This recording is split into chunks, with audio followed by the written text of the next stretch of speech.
Ahora, este último bosquejo que le estoy entregando, ¿no?, incluye de Job capítulo 27 hasta el 31, ¿no? Y luego la próxima semana le vamos a entregar el resto del capítulo hasta 42 de Job, ¿no? Ahora, note bien, una vez más, el propósito de un bosquejo detallado es para mantenernos, ¿no?, alineados con los conceptos que se encuentran dentro de las Escrituras, ¿no? Ahora, si tú le vas a añadir algo, es porque tú quieres presentar otro punto saliente que se puede usar, que se puede hacer, ¿me entiendes? Pero muchas veces, si nosotros no entendemos el contexto, ¿no?, es fácil mal interpretar lo que está pasando. Y una vez más, como le había dicho en el pasado, el libro de Job, aunque sea un libro muy anticuado, pero es un libro muy presente hoy día porque trata con todos los sentimientos que nosotros sentimos cuando tenemos conflicto. ¿Y quién aquí nunca ha tenido conflicto? Todos nosotros tenemos conflicto y lo tenemos continuamente, ¿no? Y tenemos malentendidos entre nosotros. Un gesto, un mal gesto, una palabrita, se dijo o no se dijo, o típicamente lo que pasa en la vida de la iglesia es que siempre hay otra persona que viene a hablar con otra persona y le dice tal cosa y está de tal escena meneando la cosa, ¿no? Y yo no sé cómo tú puedes eliminar eso. No.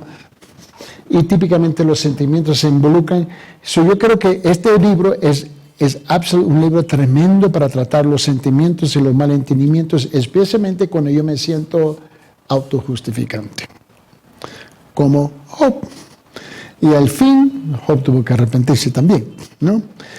Note bien en su bosquejo, por favor, y vamos a comenzar con el punto número 3, grande, que es esto. Dice la respuesta final de Job a sus 3 amigos, ¿no?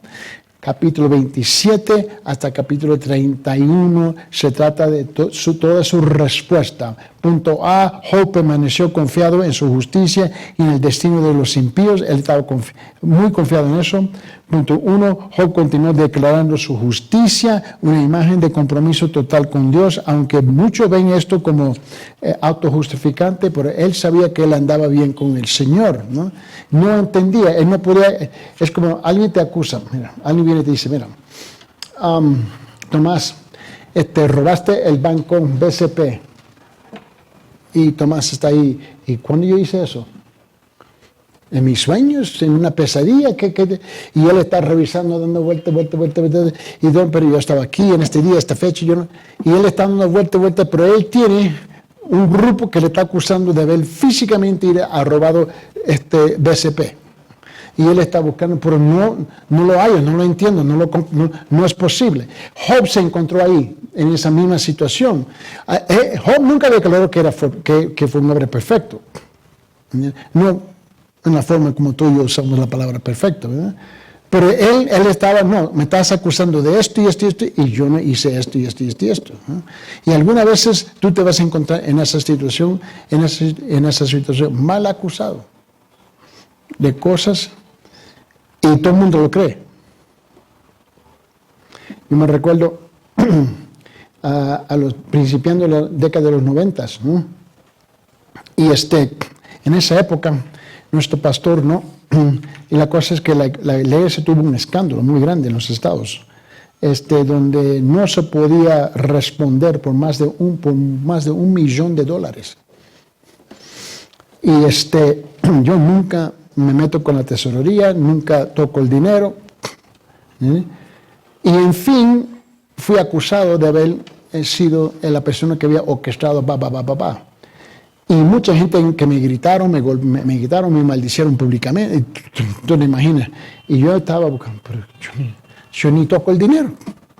Pero la cosa es que cuando se planta una mentira de su persona contra su carácter, es difícil borrar eso. Especialmente si la gente lo cree. A pesar que no tienen buena evidencia. Y tuvimos que pasar un buen tiempo, larguísimo tiempo, tratando de defenderme sobre esa cosa, ¿no? Y la cosa es que, en fin, salió toda la verdad. Y yo no tuve nada que ver con el asunto. La cosa es esto, que Job se encuentra en esta situación. ¿Y cómo es que él se va a defender? Él siente la necesidad de defenderse. No tiene el lujo de cruzar los brazos. Porque la evidencia en los ojos de los acusadores era que estaba siendo castigado, etcétera, etcétera. Tenían toda la evidencia circunstancial, ¿no? Que es cierto, ¿no? No había sido comprobado, pero había suficiente evidencia circunstancial que le convencía a la gente. Ese es el asunto de la corte. Uno tiene que seguir llegando hasta que ojalá llegue a lograr la verdad del asunto, ¿no? Así se encontró. Tú y yo vamos a enfrentar cosas así en este mundo. Esa es la realidad. Job se encuentra así. Ahora, en punto 1, Job continuó declarando su justicia, una imagen de compromiso total con Dios. Punto 2, Job pronunció su maldición sobre sus enemigos, una advertencia de que serían castigados como los malvados. Es un poco difícil para tú y yo justificar, mira, ¿sabe qué? Dios te va a castigar. La iglesia nos dice a nosotros que no tenemos el derecho de tirar las piedras, ¿no? Y hay mucha gente acusado a Job de tirar piedras, ¿no? Pero sus piedras eran basadas que le estaban diciendo, que estaban hablando una mentira de él. ¿Entienden? Otra vez, esto involucra muchos sentimientos, tenemos que captar esto. 3.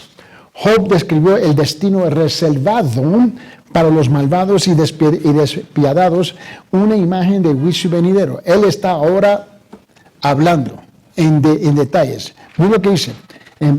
Debajo de punto 3, mira lo que dice punto A, B, C, D, E, F. A. El malvado condenará a sus hijos a morir. Por guerra o ejecución, por pobreza, por hambre, por plaga. Y Job ahora suelta la lengua, por decirlo así, ¿no? B. Los impíos no tendrán nadie que lo llore, nadie a que lo llore y ni siquiera su vida. C. El malvado perderá todas sus posesiones y riqueza. Todo pasará a los demás, una imagen de la recompensa eterna que heredarán los justos. Él está hablando en términos eternos. O contra los que le están acusando. D. El malvado verá el colapso y la destrucción total de su casa. E. Los malvados despertarán un día para descubrir que todo se ha ido repentinamente. F. Los malvados serán aterrorizados. Será como enfrentar una inundación furiosa y una tormenta y amenaza la vida. Será como enfrentar un viento fuerte. Nota el lenguaje que él está usando aquí, ¿no? Él está ya proyectando lo que va a suceder con ellos, ¿no? Ahora nota el punto número B, el grande, ¿no? Job buscó la sabiduría de Dios, un deseo de entender la razón de su sufrimiento. Él todavía no tiene la respuesta. ¿Por qué estoy sufriendo?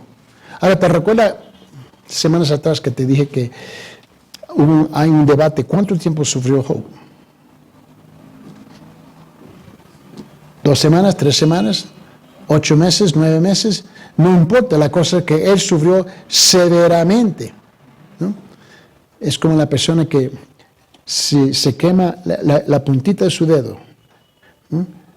¿Cuánto tiempo tú crees que la persona sufre? No importa, en el momento está ardiendo, está chillando, está quemando, arde, ¿no? No está gritando, ¿no? Que sea 5 segundos o que sean 5 meses. La cosa es que para él es una eternidad en ese momento. El argumento de cuánto tiempo duró no importa, pero la gente quiere discutir y debatir esas cosas, ¿no? Punto 1 debajo del punto B. La sabiduría no se puede encontrar en la habilidad y ni siquiera en la tecnología. Una imagen de confiar en los esfuerzos humanos en lugar de Dios.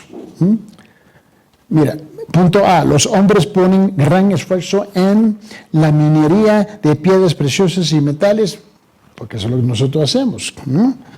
Buscan mineral en las regiones más oscuras y remotas, cortan pozos mineros y áreas. Mira, y en Cusco somos famosos para esas cosas, ¿me entiende? ¿Por qué? Porque tenemos mucho que exportar, ¿no? El hecho que se lo roban es otra cosa, pero tenemos mucho como un país a exportar, ¿no? Debemos ser un país mucho más rico de lo que somos. Punto 2. La sabiduría no se puede comprar con tesoros terrenales. Una imagen de confiar en la riqueza en lugar de Dios. Job le está recordando a esta gente que ellos tenían todo bien, Ahí había comida en la refrigeradora, hay dinero en la bolsa, hay una buena, tiene una cuenta chequera en bancaria, esté bien gordita, bien llenita, pero esto no va a durar, no va a durar. ¿Entiendes? Él está haciendo a ellos saber. 3, la sabiduría viene solo de Dios. Él está apuntando solamente a Dios. La sabiduría es más allá de comprensión humana escondida de Dios. Ahora, hay una diferencia entre sabiduría divina y la sabiduría humana. La sabiduría humana típicamente está basada en nuestro conocimiento y sobre la información. Conocimiento, información. ¿Okay? El hecho que tú tienes mucha información y mucho conocimiento no se traduce en transformación. Porque la sabiduría es aplicar eso, todo lo que tú conoces, toda su inteligencia, en la vida suya, en la vida de los demás, que le da honra y gloria al Señor sin violar sus principios. Ahí es donde tú encuentras la sabiduría. Ahora, tú y yo no somos expertos en eso, pero estamos creciendo y madurando en esas cosas, ¿no? 3. La sabiduría viene solo de Dios. Y Él está llamando la atención que no eran tan sabios, que ellos no eran tan sabios como ellos pretendían de ser. Nunca tiene un hermano o una hermana que son espirituales y se dicen bla, bla, bla, bla, bla, bla, bla, bla, bla, bla, bla. Cuando ellos terminan contigo, tú terminas condenado. Peor que una hormiga, ¿no? Pisoteado, ¿no? Y luego, más adelante, resulta que no es así y no fue así. Pero ellos no reconocen eso. Por eso muchas veces, ¿qué fue lo que Dios nos dio a nosotros? 2 orejas para oír, 1 boca para hablar. Algunas veces creemos que tenemos 2 bocas. Tenemos que tener mucho cuidado y no reaccionar inmediatamente. Cuando tengo las reuniones con los hermanos aquí en la iglesia me dicen, ¿por qué está tan calladito? Ahora, usted no me puede acusar de estar calladito, pero cuando me siento a hablar contigo me quedo calladito escuchando y dice, bueno, Pastor Eric, bueno, yo estoy escuchando y escuchando, porque muchas veces cuando una persona te habla, no ha desarrollado todavía todo su pensamiento, ¿no? Y eso lo descubrí cuando trabajaba en la corte, y trabajando con intérpretes, y aún con los casos que trabajo con la gente para ayudarlos. Y se sentaba y el abogado le hace la misma pregunta como 5, 10, 15, 20 veces, la misma pregunta pero de distinta manera, porque está tratando de buscar el núcleo, el meollo de la verdad. Pero sabe que al principio de la entrevista, ¿no? Los pensamientos están por todas partes y la persona está tratando de buscar de justificarse y defenderse. Si tú no entiendes eso, tú vas a estar frustrado.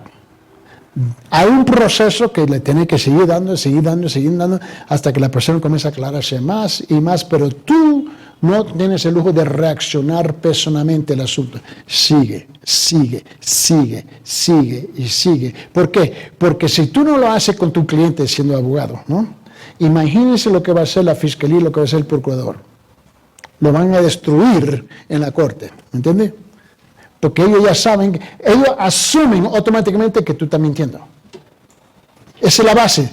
Cuando ellos se te acercan a ti, estás mintiendo. Y voy a esperar hasta que tú llegues a la verdad. Puede ser que tú estés haciendo la verdad, pero ellos tienen que asegurar que es la verdad que tú estás haciendo. Bueno, y tú tienes que entender que ese es el asunto muchas veces cuando estás hablando con una persona. Escuche, síguele, déjale hablar, y ellos se van aclarando más y más y más. Pero si tú vas a reaccionar por cada frase que dicen, nunca vas a concluir con nada. ¿Cuál es la diferencia entre sabiduría divina y sabiduría y conocimiento humano? ¿Cuál es la diferencia entre la sabiduría divina y la de humana? Ok. La divina es aplicando los principios de Dios en la situación. A pesar que la sabiduría humana te dice no. Porque la sabiduría humana está bañada en, ¿cómo es la palabra? Pragmatismo. Somos más prácticos. Yo quiero este resultado. ¿Entiendes? Pero ese resultado es al costo de una verdad. La sabiduría divina es aplicando los principios del Señor, honrándole y dándole la gloria a Él, a pesar que yo puedo perder lo que yo estoy tratando de proteger. La voluntad de Dios tiene que ser principal. principal. En cuanto la mayor parte de veces yo tengo que estar dispuesto a ceder mi voluntad a la voluntad de Dios. Se viene de la inspiración divina, Sí, de su palabra. ¿no es cierto? Sí, de su palabra. Y si tú estás en la palabra, el Espíritu te va a dirigir. Eso es... David, Salomón, Bueno, Salomón seguro que sí, David seguro que sí, pero humanamente ellos fallaron, ¿no? David y Salomón fallaron humanamente, ¿no? Pero, como son conocidos y reconocidos y recordados, es que fueron hombres que al fin acudieron, se sometieron a la sabiduría divina. Ahí está la diferencia. Muchas veces yo he dicho en la iglesia, hay una diferencia entre la enseñanza eclesiástica de las iglesias, ¿okay? Así nosotros creemos, practicamos, así. Pero ¿qué es la enseñanza bíblica? Ahora, si esta tiene que acomodar, esta se tiene que acomodar a esta, no esta a aquella. ¿Okay? Y muchas veces nos quedamos estancados en nuestra enseñanza, en la nuestra. ¿Ok? ¿Dónde está eso en la Biblia? Y recientemente tuvimos ese argumento, ¿no? Donde tuvimos que aclarar unas cosas, ¿no? Pero la cosa es que tú tienes que reconocer que la sabiduría divina es la que tiene que dominar, la que tiene que lidiar, la que tiene que dirigir nuestras vidas si es que somos creyentes verdaderos, nacidos de nuevo. Sí es. Es un don. No, bueno, tú estás hablando de otra. Mira, el don es muy distinto, ¿no? Donde eso funciona específicamente en casos específicos donde Dios te da lo que nosotros conocemos en una palabra de conocimiento, una palabra en ese momento. Pero la sabiduría divina, por general, tú y yo tenemos acceso a ella. Ahora, el don de conocimiento es muy distinto que Dios, tú estás hablando con una persona, estoy hablando con Karina, ¿no? Y Dios le revela a ella para decirme a mí algo específico, ¿entiendes? Ahí está ese don de conocimiento. O las jergas que dicen el don de palabra, ¿okay? Pero la sabiduría, tú y yo todos tenemos acceso a ella, todo es en su palabra. Pero uno se hace más sabio aplicándola, creciendo y aplicándola, y aplicándola, y aplicándola. No solamente es leyendo y estudiando, pero aplicándola. ¿Entiendes? Donde ahora tú tienes una experiencia personal que puede verificar la verdad de esta palabra. Todos los creyentes tienen acceso a la sabiduría divina. Ahora estamos en distintos niveles porque estamos creciendo, conociéndola y aplicándola. Y el peligro es que si solamente la estamos leyendo, luego somos súper intelectuales, pero niños en encaminarla. Necesitamos un balance en el asunto, ¿entiendes? Ahora, conocimiento es otra cosa. El mundo tiene mucho conocimiento, pero no necesariamente sabiduría. Ahí está la diferencia. Me recuerdo años atrás, trabajando en la universidad, teníamos un profesor, cuando yo estaba dando clases de matemáticas, y este hombre era un genio en la matemática. Sacaba las fórmulas y uno se quedaba. Pero no podía balancear su chequera. ¿Me entiendes? Y siempre estaba, no tengo el dinero, aunque le pagaban bien. No manejaba bien, ¿me entiendes? Siendo un genio en la matemática, ¿me entiendes? No tenía sabiduría, tenía conocimiento, pero la sabiduría es aplicarlo en la vida personal. ¿Me entiendes la diferencia? Ese es un buen ejemplo de eso, nunca se nos olvidó de nosotros. Todo el mundo llenaba sus clases para escucharlo, las fórmulas y impresionado. Pero ese lo llevaba a tomar un café, ni tenía un billón en la bolsa para pagarlo. Y todo el mundo ya lo conocía a él. Era un caos en manejar sus finanzas. Muchos de nosotros conocemos gente así. que son expertos en una área, pero su vida es un desastre. ¿Entiendes? Hay médicos que son increíbles. Sanan a la gente, curan a la gente, lo levantan la camilla, le hacen la cirugía, se levantan, pero su vida personal, caos. ¿Me comprende? Ha tocado un tema importante entre el conocimiento y la diferencia que aplicar la sabiduría. O sea, en contexto, tan razonable, la sabiduría, ¿cuál es el extracto que le da al conocimiento? O sea, si yo tengo un conocimiento amplio, ¿cuál es ese contexto que le va a dar, ¿no? Digamos, el sabor o la dirección? Bueno, mira, si tú tienes conocimiento, no olvídate del tema, pero conocimiento, ¿ok? El objeto, la meta es sabiduría. La sabiduría va a extractar de esto la aplicación de la verdad bíblica del Señor.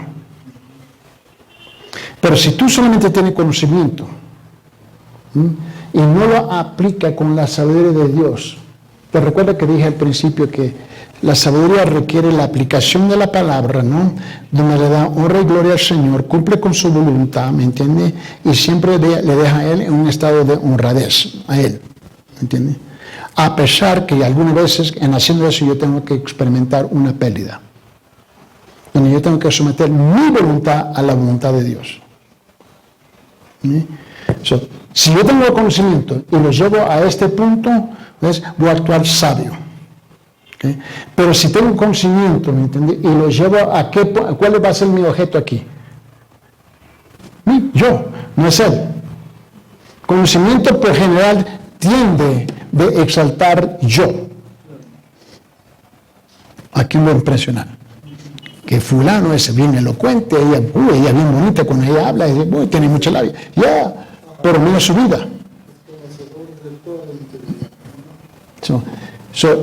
La sabiduría va a extractar de esto, ¿me entiendes? En esa aplicación. Pero lo que pasa muchas veces es que esto no se traduce en esto.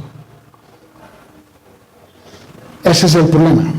Tenemos que tener cuidado de información, conocimiento es una cosa. Sabiduría es la aplicación de la información y el conocimiento.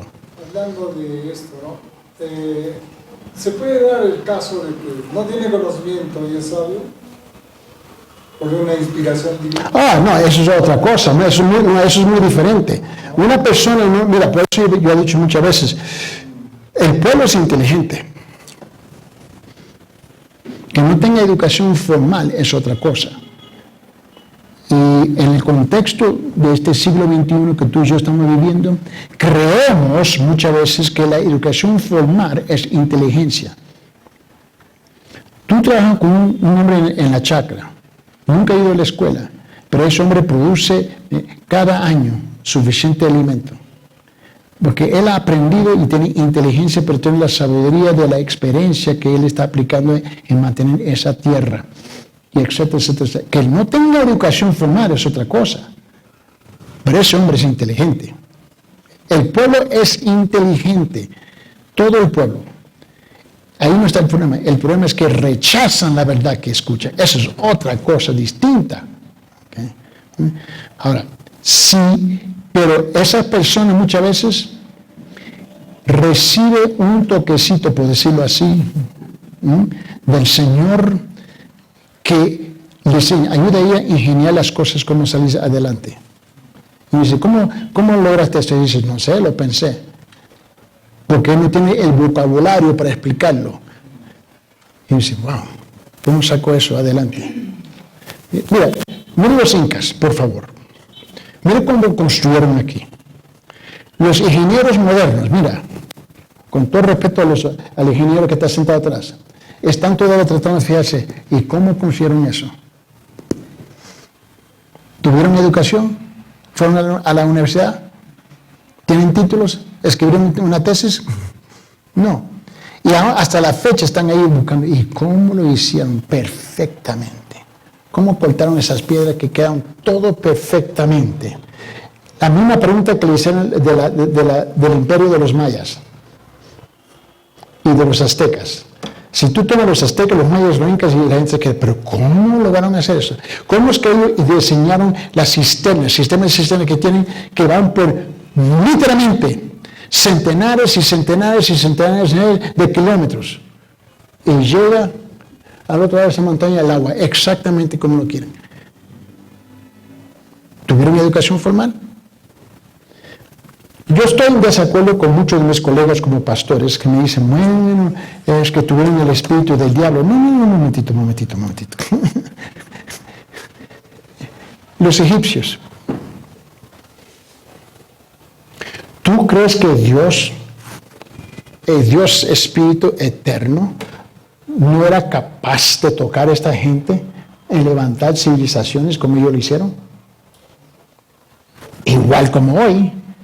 Y los dos terminan con la misma cosa, rechazando el Dios eterno, pero aprovechando la sabiduría que él inculcó en su alma y en sus espíritus. Mira, el hombre puede inventar algo. Inventó este aparato, ¿verdad? Y ha transformado el mundo, ¿no? Tú ves la gente por todas partes, andan, pero ahora son mini computadores, hay múltiples usos de esta cosa, ¿no? El hombre inventó esto, ¿cierto? Pero inventar y crear son dos cosas distintas. Solamente Dios puede crear, pero el hombre tiene que inventar lo que ha creado. Ok, ahora, si tú tomas el hombre que tiene todo este conocimiento, pero él lo aplica para los propósitos de Dios, ahora está caminando ¿en qué? En sabiduría. Pero si él solamente lo aplica para el uso personal o solamente para el hombre y rechazar a Dios, solamente es conocimiento e información. Esto te tiene que llevar a transformación. Si no te lleva a transformación, ahí donde queda. Ahí donde queda. Yo creo que tenemos que definir los términos, porque siempre corremos el riesgo de tomar este término y este término, y cuando tú intercambias los conceptos. En la ley no te permiten eso. En la medicina no te permiten eso. En la matemática no te permiten eso. En las otras disciplinas sí, pero yo te digo, la ley dice es así. Si tú quieres cambiar eso, tienes que cambiar la ley. Tú no puedes usar esa ley como tú quieras. En la medicina es igual, un diagnóstico tiene que ser preciso si va a llegar a la causa, no a los síntomas. ¿Ve? En la matemática, a mí no me importa qué país, 1 más 1 son 2. Eso no cambia. Hay leyes que no cambian. Tú y yo tenemos que aclarar si estamos aquí o estamos aquí. Todos comenzamos aquí, pero con el Espíritu no nos quedamos aquí. Llegamos a ser sabios en la aplicación de la palabra. En la ley terrenal le da una interpretación el sentido de cambio, de acuerdo al código, ya sea penal o civil.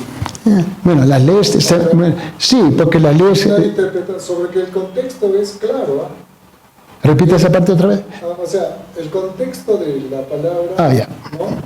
Es claro en una ley, ya sea, como le digo, penal o civil, pero la interpretación le da un sentido de cambio, de acuerdo al gusto, digamos, que lo dice. Sí, ahorita tenemos ese argumento. Sí, pero ahorita tenemos ese argumento en Lima, en la, ¿cómo se nombra esa? La GNP, ¿qué? GPNGNP, ¿cómo se nombra eso? En la Corte Suprema y la Justicia, ¿cómo es? Junta Nacional de Justicia. Ok. Ellos están en un debate ahorita. Ellos tienen como 10 debates y todo se trata de quién tiene el puesto y cuál es su interpretación. Y son argumentos legítimos. Ahora la pregunta es qué va a hacer el Congreso con eso. Pero la cosa es que siempre vamos a tener eso, ¿entiendes? donde hay un, ¿cómo se dice? Hay una frase, hay una imagen, ¿no? De aquí a aquí, en cómo se puede interpretar y cómo se puede aplicar ciertas leyes. ¿Okay? Pero la palabra del Señor, ¿entiendes? Ella es precisa. Él dice no, es no. No es ojalá que sí existe la posibilidad. No es no. Sí es sí. ¿Sí? Pero en las leyes terrenales siempre tenemos esa imagen donde un lado del país puede aplicar esta misma ley así, depende de las circunstancias, tú puedes ir a Tacna y tiene la misma ley, pero las circunstancias ya se pueden hacer un poquito diferente. Eso siempre va a existir en las leyes terrenales, que no son perfectas porque son interpretaciones. Pero acá los tribunales usan desde ya la Sagrada Escritura, porque ahí está. O sea, es como para ellos, ¿no? Y para todos es un hilo guiador, totalmente, absoluto. En la mayor parte de los países es así. Sí, en la mayor parte de los países. Ahora, ¿qué es lo que ha pasado en este último siglo? Hay soslaya un vacío tremendo. Sí. Ahora, mira, vamos a regresar aquí a este punto porque no lo quiero desperdiciar, pero quiero Job está dentro de su imagen de reclamar. Tú y yo no le queremos dar ese lujo a él, pero nosotros queremos el lujo. ¿Entiendes? Por esa razón, te recuerdo la primera tarea, le dije a ustedes, ¿por qué quiero que tome la posesión de Elifaz? ¿Entiendes? ¿Por qué? Porque muchas veces así actuamos, como los tres amigos, ¿no? En la iglesia, si es que somos honestos, ¿ok? Pero él está dentro de la imagen de él estar reclamando. Ahora, él no dice que él es Dios, pero él está reclamando. Él quiere saber porque él es ser humano y no entiende. Ahora, en su reclamo, él está hablando no solamente de los tres amigos, pero él está hablando en voz alta a Dios también. Él quiere una respuesta. Mira lo que en punto C, que cubre capítulo 29 de Job, del versículo 1 al 25, ¿no? Job anhelaba la restauración de su salud y la vida anterior. Si tenía todo, ¿quién no lo quería todo? Él lo quería de nuevo, ¿no? Punto 1. Job anhelaba la preciosidad, ¿ves? La preciosidad de cuidado y protección diaria de Dios. Él reconocía que estaba viviendo debajo de la gracia de Dios. Y él quería esa gracia regresar a su vida. 2. Job anhelaba el honor y el respeto que una vez recibió. Todo el mundo lo respetaba. Eso está claro en capítulo 1. Y ahora lo estamos menospreciando. 3. Job anhelaba su antiguo ministerio. ¿Cuál era? Él ayudaba a todo el mundo. Ahora no tenía nada. 4. Job anhelaba por un futuro brillante. ¿Quién no quiere un futuro brillante? 5. Job anhelaba el privilegio de aconsejar y alentar a otros, porque eso es lo que él hacía. Ahora, punto D, que cubre todo capítulo 31. Mira bien, Job hizo su declaración final de inocencia. Suena arrogante, ¿no? Pero no era culpable de pecado deliberado. Ese es el punto. Job nunca dijo que él no había pecado, pero deliberado. Te recuerdo que dije, bueno, si Tomás le dice, mira, ayer fuiste a robarte el banco de BCP. Y él estaba buscando, y perdí la mente, y él no hallaba, pero a él estaba acusando de pecado deliberado a Job, ¿no? Pero no lo encuentro. Él se está defendiendo lo mejor posible. Mira, punto 1, Job no era culpable de lujuria sexual. Él dijo, no, yo no hice eso. 2, Job no era culpable de deshonestidad ni engañar a la gente. No, yo no hice eso. Job no era culpable de codicia. No, yo no hice. Y eso te recuerda que por 31 capítulos me están acusando a él de eso. Capítulo 4. Job no era culpable de adulterio. 5. Job no era culpable de la injusticia. 6. Job no era culpable de descuidar a los necesitados e indefensos. Era un hombre conocido por ayudar a todos. 7. Job no era culpable de poner su confianza en el dinero y dioses falsos. El hombre era súper rico, pero él no confiaba en eso. Su vista diaria era ¿quién? A buscarle a Dios, ¿no? 8. Job no era culpable de odiar a un enemigo, porque no tenía enemigo. Más bien, sus 3 amigos se convirtieron en enemigos, ¿no? Mire bien. 9. Job no era culpable de ser inhóspito. No, hombre, el hombre tenía la puerta abierta para todos. 10. Job no era culpable de hipocresía. 11. Job no era culpable de codicia. ¿Me comprende? Ahora, ¿cuánta gente tú y yo conocemos como Job?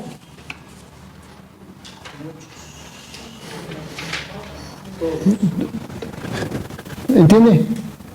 Que ha sido acusado falsamente. No somos perfectos, pero ha sido acusado falsamente. Ahora es difícil vivir y caminar donde caminaba antes porque ha sido acusado. Entonces, por esa razón, el noticiero te dice así, y pinta el cuadro, ¿no? Y luego descubren que no era cierto. Pero destruyeron el carácter y la imagen de la persona. Ahora es inocente. La ley dice inocente, pero todo el mundo lo ve a él como culpable. ¿Me comprende? Es igual en la iglesia. Alguien dice, no, es que, ¿sabes qué? María Antonieta es así. Y descubre que es una mentira. Pero ¿cuánta gente sale por esa puerta creyendo que María Antonieta es así? ¿Me comprende? Cuando tú manchas a una persona, es difícil borrarlo todo. Ahora, esa persona tiene que sufrir injustamente por un periodo de tiempo, tratando de vivir, ¿no?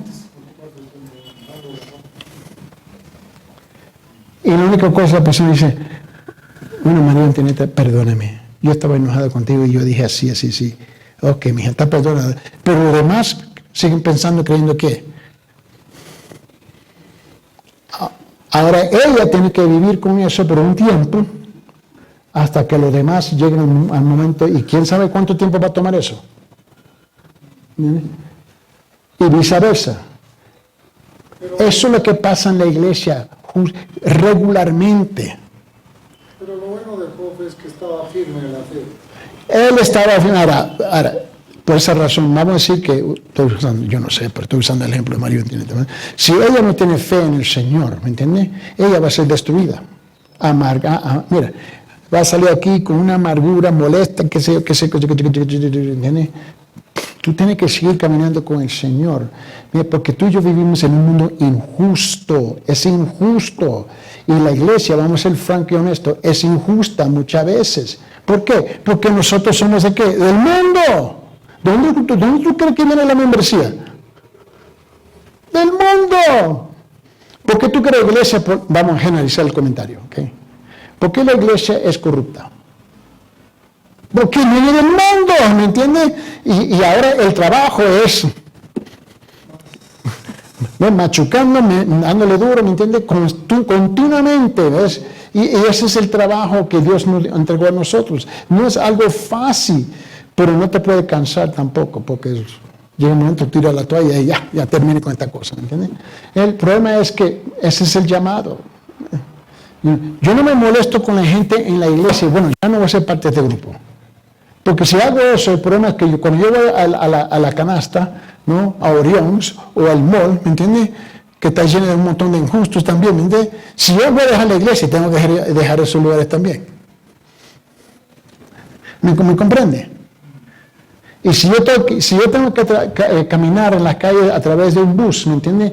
Y encuentro un montón de gente que son injustos en el bus, que necesito el bus, ¿me entiendes? Pero muchas veces nosotros aplicamos algo, o no decir, aplicamos un estándar más alto, una seguridad contra la iglesia, pero no lo aplicamos al mall o a la calle. Job está enfrentando esto con sus 3 amigos. Ellos le aplicaron a él un estándar, pero lo interesante, si tú lo lees, nunca se lo aplicaron a ellos mismos. Se dieron el lujo a acusarlo a él vehementemente, como lo hicieron ellos.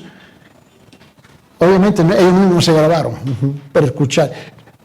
Inténtalo, grábese usted mismo cuando está regañando a otra persona, cuando está regañando a otra persona y escucha, híjole, yo dije eso. ¿Entiende? Necesitamos un poquito más de gracia, misericordia en perdonarnos unos a los otros. Y Job es un libro que te ayuda a negociar y navegar a través de las políticas y los problemas que tenemos como creyentes entre nosotros.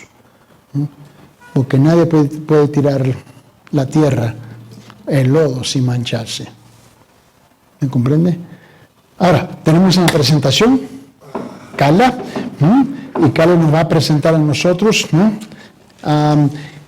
va a decir la escritura que vas a presentar, ¿okay? Y de qué perspectiva. ¿Okay?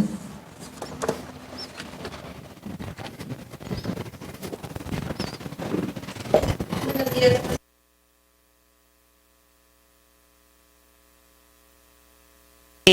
El capítulo de Job 16 y 17. Recuerden que son 3 rondas las que hay un debate entre Job y sus 3 amigos, ¿verdad? Entonces, esta es la segunda ronda. Yo voy a hablarles la respuesta de Job. ¿A quién? A Elifaz, al segundo comentario que emitió Elifaz contra Job. En resumen, lo que Elifaz le dijo a Job era que, Job, tú sufres porque careces de sabiduría y eres culpable de pecado secreto. Ya no el deliberado, sino el secreto. La cosa es que eres culpable, o sea, es por algo que te está pasando. No puede ser por otra cosa. Y justamente Dios es perfecto, ¿no? Hablamos ahora de la sabiduría y del conocimiento. Entonces, ¿cómo van a poder aplicar, hermanos, ese conocimiento que tenemos en la Biblia y que lo apliques con la sabiduría de Dios? Aquí tienes a Job, las pruebas que Dios te pone. Porque, ¿cuándo es que tu fe es probada? Con las pruebas, con la aflicción, con aquellos Goliaths en tu vida, con aquellas afrentas, con todo lo que te pasa. Entonces, ¿quieres saber cómo ser sabio? Dios te va a encargar. Tú solo no lo vas a hacer, la obra que Dios comenzó en ti la terminará. Entonces, ¿qué pasa? Su amigo le dice a ello, ¿verdad? Tú no tienes sabiduría y tú tienes pecado secreto. Por eso es que todo te pasa como te está pasando. ¿Y Job qué le dice a Elifaz? En el capítulo 16 y 17 de Job, Job lo que hace es responderle a Elifaz, pero también en general a sus amigos. Y se queja en un primer momento a sus 3 amigos de su comportamiento y luego se va a quejar del propio Dios. Entonces, en el capítulo 16, Job lo que hace es decirles, consoladores gravosos son ustedes. O sea, en pocas palabras les está diciendo, ustedes no me están consolando, ustedes no tienen nada de consoladores. Y les dice, si yo estuviera en vuestro lugar y ustedes en el mío, o sea, si ustedes, amigos míos, estuvieran viviendo lo que yo vivo, yo les daría palabra a ustedes para levantarlos, para aliviar vuestro dolor. Porque recuerden que Job no solamente estaba destrozado en lo físico, no tenía nada, ha perdido todo, pero además no tenía familia. La única familia que lo quedó fue su esposa, que ¿qué le había dicho? Que blasfeme contra Dios y se muera, ¿no es cierto? Entonces no tenía nadie. Esos 3 amigos eran la familia más cercana que tenía, de la que esperaba aliento, una palabra de aliento, de esperanza en Dios. Pero ¿qué es lo que estaban haciendo? Juzgarlo y condenarlo. Pero dice la palabra que no lo hacían de manera correcta. O sea, no estaban siendo correctos con Job. Estaban diciendo cosas que no eran ciertas contra Job. Y Job les dice eso. Entonces Job les dice, ustedes pueden hablar, yo puedo hablar, pero el dolor va a seguir. O sea, no porque hablemos voy a dejar de tener este dolor. El dolor va a continuar. Y hasta ahí las reclama a sus amigos. Y entonces se da cuenta y dice, Dios me ha asolado. O sea, Dios me está permitiendo que todo esto me pase. Dios me ha entregado a los impíos, dice. Me ha hecho su blanco, me están tirando con flechas. O sea, Job en ese momento se sentía la víctima. Se sentía ¿cómo se llama? El punto a tirar la flecha, ¿verdad? Y él dice, pues, que Dios estaba arremetiendo contra él como un guerrero. A ver, que el guerrero contra ustedes sea Dios, ¿cómo se siente? Destrozado, ¿sí o no? Así se sentía Job, destrozado. Y él dice, pues, mis amigos, ustedes, mis amigos son mis escarnecedores, son los que me están matando. Pero entonces Job, como nosotros, se da cuenta de algo, que en este mundo no vamos a encontrar la solución, la salvación, no vamos a poder. Él de alguna manera se dio cuenta que su fe, su esperanza, su restauración no iba a estar en las palabras, definitivamente no iban a estar en sus amigos. Entonces, ¿qué es lo que él dice? Mi testigo está en el cielo, mi testigo está en el cielo, y mi defensor está en las alturas. Mis ojos lloran a Dios. Y es que nosotros debemos también pensar así. Y aquí está, esto es el conocimiento, ¿verdad? Sabemos que Dios está ahí, pero en las pruebas es que tú vas a ver que eso es real. Pero acá vamos a ver que Job, como nosotros, lo sabe en teoría, y está también defendiendo a Dios, pero también es humano y cae. Él mismo está diciendo que su esperanza está en el cielo, pero otra vez baja su ánimo. Y en el capítulo 17, Job sigue destrozado y dice, mi espíritu está quebrantado, dice él. Mis días están extintos. El sepulcro está preparado para mí. Llega a un punto en el que ya no puede estar tranquilo en este mundo, que la única esperanza que ves es la muerte. O sea, solo la muerte me va a salvar porque lo que me queda son estos amigos que me están matando, ¿verdad? Entonces, él dice, Dios, ¿no? A Dios le dice, coloca una fianza para mí. ¿Qué es fianza?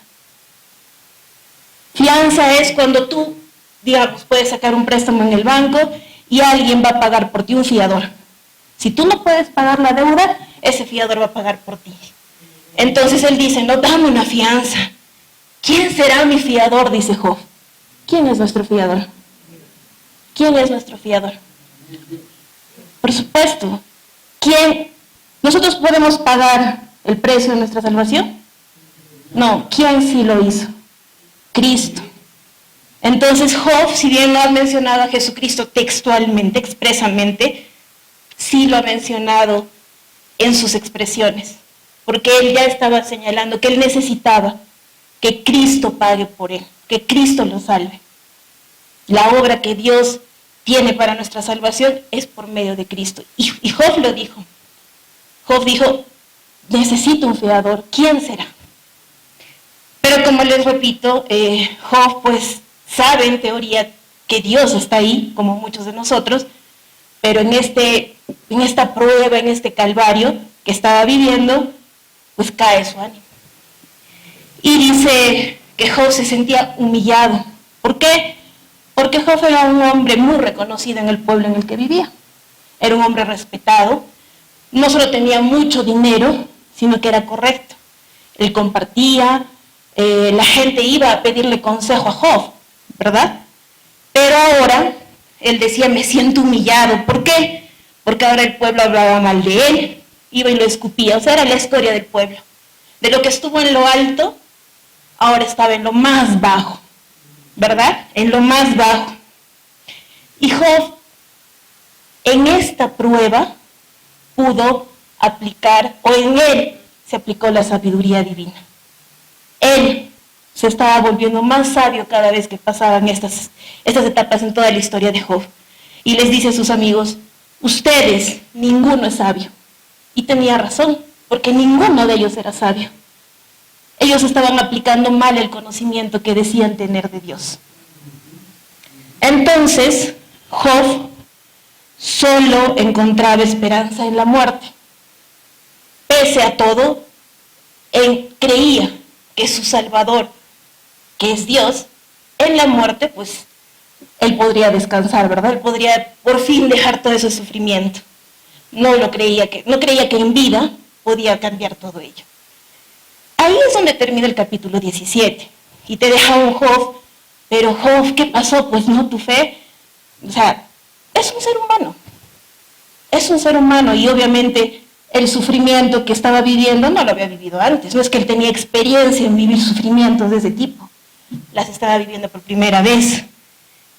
Y algo que ya vemos como respuesta de Dios a Job en los capítulos 38, 39, 40, 41 y 42, son los últimos capítulos de Job, es que el plan de Dios justamente es ese, ¿no? Jesucristo en nuestras vidas. Y Dios le dice a Job, como nos podría decir a nosotros, porque muchas veces nos quejamos, pero Dios, ¿por qué? ¿Por qué a mí? O sea, él ni siquiera te es fiel y mira, vive feliz, y yo que te soy fiel, todo lo que me pasa. No, muchas veces le decimos a Dios, pero ¿por qué? Y Job quería esa respuesta. Y Dios, hermanos, es soberano. Dios no tiene por qué decirte por qué hace las cosas. Simplemente las hace. ¿Y por qué la criatura va a preguntar a su creador por qué o cómo hacerlo? Él sabrá por qué. Y en estos últimos capítulos, Dios le dice a Job, ¿podrá el que censura contender con el Todopoderoso? O sea, ¿podrás, Job, contender conmigo? ¿Vas a poder pelear conmigo? ¿Vas a poder? ¿Tú vas a poder contender con Dios? ¿En serio? Yo sé que cada uno de nosotros puede hacer su alegato de defensa, ¿no? Tendríamos nuestro alegato y nuestro papiro.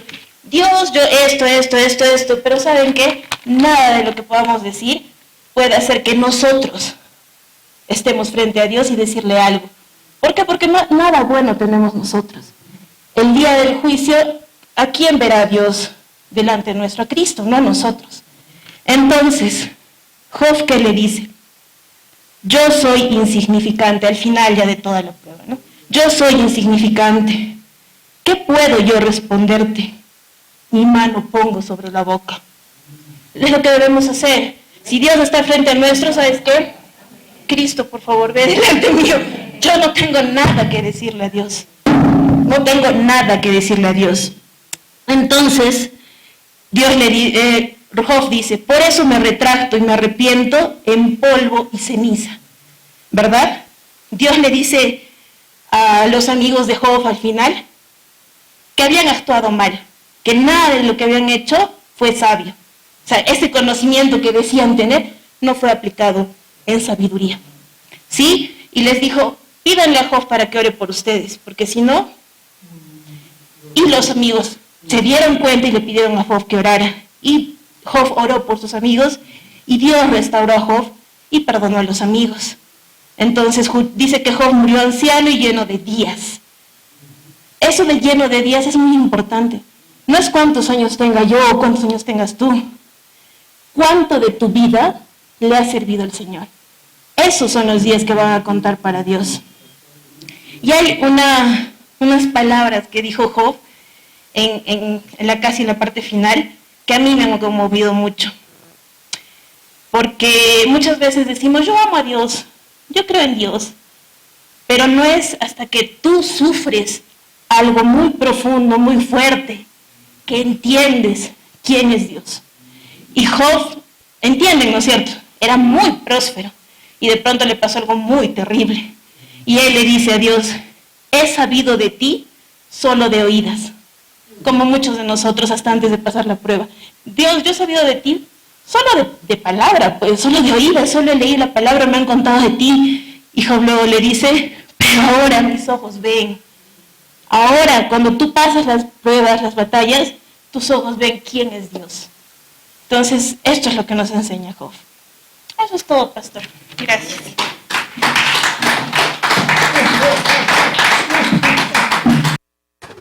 A ver, ella tenía tanto, sonaba que tenía como 20 puntos ahí. ¿Qué fue lo que agarró su atención en su presentación? ¿Hay un punto saliente ahí que escuchaste, Juana? ¿No? ¿Me? ¿Tomás? Bueno, lo que Job, ya en todo lo que ha pasado, ha sufrido y ha comprendido, ha entrado en un contexto de ¿cómo le digo?, de sabiduría, de compenetrarse a la visión de Dios. El objetivo claro que le da a Job es de que realmente haga frente al enemigo, porque tenía un opositor tan cruel que realmente, o sea, Dios le da en las manos.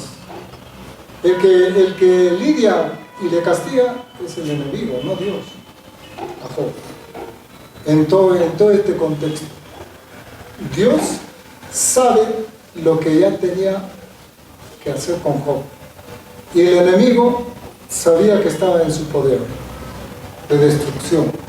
Por eso que le dice, te entrego, pero no lo toques más. Entonces, acá Job, en todo lo humano, está viendo, concatenando, ¿no?, el entendimiento espiritual profundo de dolor como humano, ¿no?, más allá del contexto. Por eso es el arrepentimiento, dice Dios. Ahora no puedo hacer nada. Yo tapo la boca. Tapo la boca, vale más tapar la boca. No puedo lidiar contigo, no puedo competir en nada.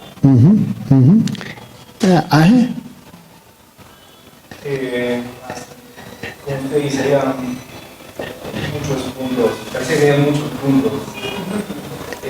Pero el que más... No, que parece que ella tenía muchos puntos literalmente, era como la metralladora, y cada uno te mata, cada balazo, pero eran puntos distintos.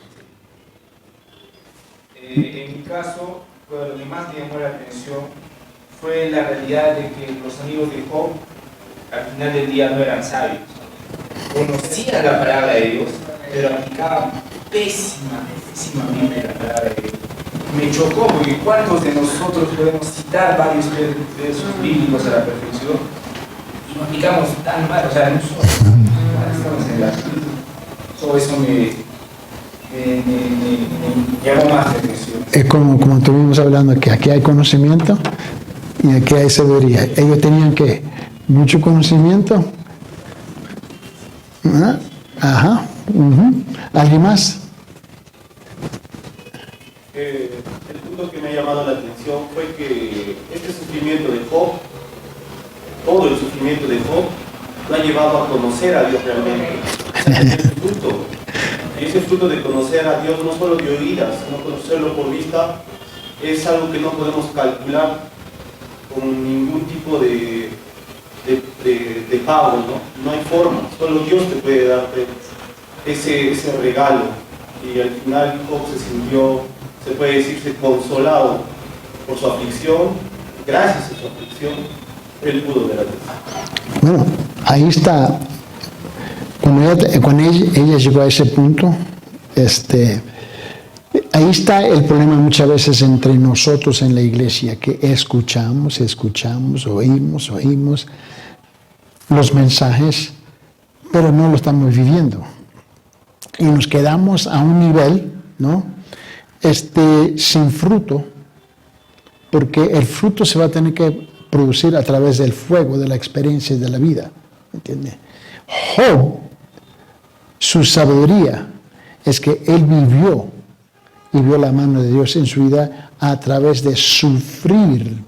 Mientras que usted y yo no sufrimos, pero escuchamos, oímos, estamos adestrados, entrenados, preparados, educados, fabuloso, hasta que llega el momento ahí donde tú estás hablando, que él, como ella lo presentó, ¿no?, él logró a entender esa cosa que solamente lo puede entender a través de la experiencia, y todavía no maldecir a Dios. Y muchas veces nosotros en la iglesia, cuando tenemos un choque en la vida nuestra, nos deshacemos, porque no vemos la mano de Dios. Y tú tienes que aprender a ver la mano de Dios en todo. Ese fue un punto fuerte. ¿Alguien más? Yo solo quiero anotar de que el diablo solo fue mencionado en el primer capítulo. Todo el resto ha sido el resultado de que, con permiso de Dios, él causó toda la pérdida en la vida de Job, de sus hijos, de su propiedad, ganancia, todo eso. Pero a pesar de eso, y en medio de eso, el resultado ha sido que su vista fue hacia Dios. Y Dios obra todo para nuestro bien. Todo obra para nuestro bien. Y el buen resultado fue de que Job reconoció quién era él en frente de Dios, nada, nadie, y que Dios está a cargo de todo. Creo que lo interesante de eso es que sabemos que el diablo causó esto al principio, ¿no? O lo provocó. Dios lo permitió, pero él lo provocó. Lo interesante es que cuando tú llegas a Job capítulo 2, en adelante, el diablo no es el objeto de la plática, de la conversación. Él no es enfoque. Ahora es Job, sus amigos y su relación con Dios. Ahora, en muchas iglesias se la pasan hablando de quién? Del diablo, ¿no? Como si él pagara la renta y la luz y agua de la iglesia, ¿no? Y se la pasan hablando de puro diablo. Pero mira, el que provocó esto, ¿no? Después de que tú sales capítulo 2, ahora es todo relato en la relación de nosotros con él y con nosotros y con él, ¿no? Y esa es la cosa que salta de las páginas, que él no es el objeto de la conversación. Ahora es el desarrollo nuestro personal, como que nosotros respondemos al asunto en vez de reaccionar al asunto, ¿no? Me gustó cuando dijo que él, pero sí, él no tuvo temor de señalar a ellos que ellos no eran sabios. Eso sí, se la cantó en la cara a ellos, ¿entiendes? Pero con esos tres amigos, y el problema es que muchas veces, aquí te la pregunta para cerrar, ¿cuántas veces nosotros somos como los tres amigos de Job? Y sin saber que estamos jugando ese papel. Pero la gracia de Dios estaba con Job. Nunca lo abandonó, aunque hubo días que él estaba pensando dónde está él, pero tú y yo a veces nos sentimos solos también. Nadie me entiende, nadie me comprende, pero Dios sí. Muy bien, vamos a cerrar en oración, por favor. Le pide Ángel, por favor, cerrar en oración. Señor, te agradecemos por este tiempo de enseñanza, te agradecemos, Señor, por que has puesto todas las circunstancias, Señor, para que tu palabra sea expuesta y también meditada. Te agradecemos por todo esto y ayúdanos, Señor, a que no quede en una bonita teoría. Ayúdanos, Señor, a poner en práctica lo que hemos aprendido el día de hoy. Te pedimos todo esto en el nombre de tu Hijo Jesucristo. Amén. Amén.